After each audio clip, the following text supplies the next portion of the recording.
Bridget got a rework and some quality of life changes. Her roll now cannot be jumped out of, but can be controlled up and down, giving more precision on her movement. Not being able to jump out of it makes her easier to anti-air, but with space JH, J236K, and now holding down into whiff JH into 2S, you can still bait and punish their attempts. They did make her hurt box bigger during roll, making it easier to hit her.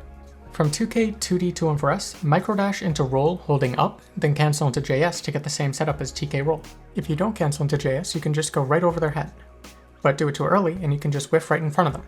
This is why I like the microdash to kill time, but you can also manually hold the roll for a little to kill the time. I find it harder to get the timing right to beat mashing on wake up with held roll, but it's all preference.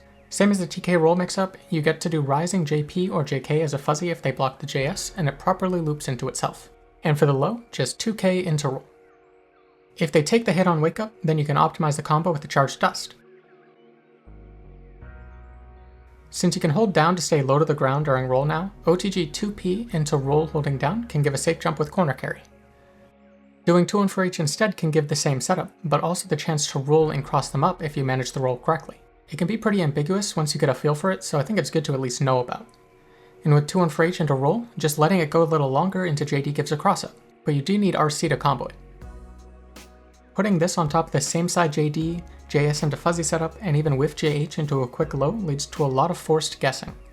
Unfortunately, the roll setup doesn't work in the corner.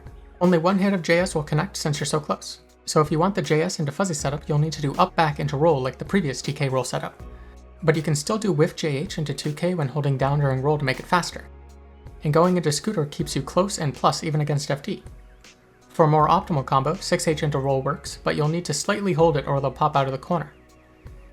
And because of the higher control over roll, combos ending with 2H into 2-1-4S gives much better Oki. You can get safe jumps with meaty JS. These roll changes also lead to some pretty cool combos, making use of fast falling. On top of that, they made it so close slash and JH will always send them forwards, which is a nice quality of life fix for our combos. It makes everything more consistent and still leaves room for side switches when you send them high enough. Bringing those changes together leads to combos like this. But that same starter can be kept same side for a corner to corner.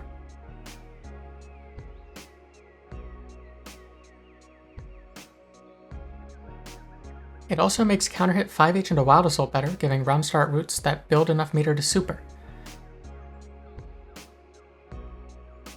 And here's a nice corner to corner from 5H.